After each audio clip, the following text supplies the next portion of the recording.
In this video, I'll be describing how to keep RS configuration of a chiral molecule.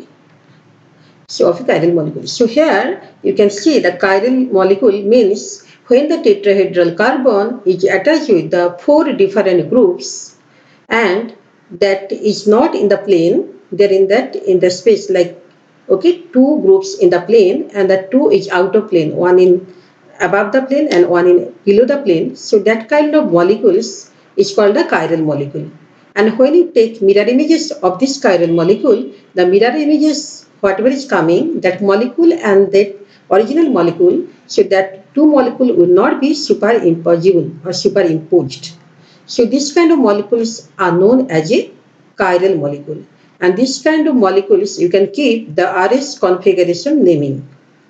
So this RS configuration naming has been assigned by Can-Ingold-Prelog.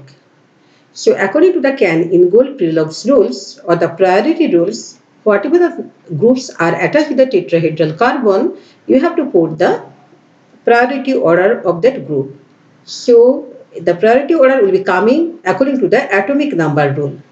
So if you take the example of the first molecule here, you can see that this tetrahedral carbon attached to the chlorine, CH3, CO2H and hydrogen.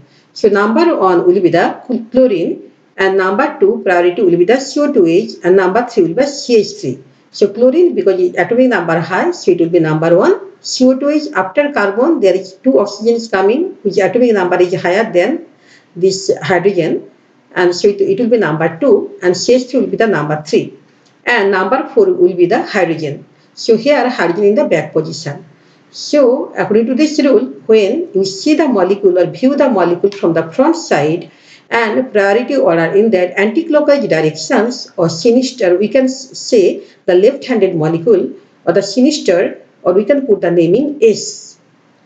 Okay, and if you take the mirror images of this molecule, here you can see that the molecule, the chlorine is the number 1, CO2 is the number 2 and CH3 is the number 3. But here the priority directions or priority order in the clockwise direction.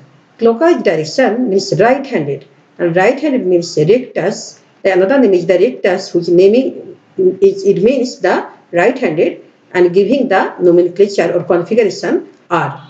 So this way, this projection formula is known as a flying wedge formula. So flying wedge formula, actually it is a like you can see the molecule, two group in the plane and two out of plane. So this kind of projection formula is known as a flying wedge formula, and always when you see the molecule, the force should be in the back position, and you view the molecule when it is clockwise direction, it is a R. When it is anti-clockwise direction, it is a S. So any molecules there in the flying wedge formula, now you can do the RS configuration of the molecules. Thank you. Thank you for watching.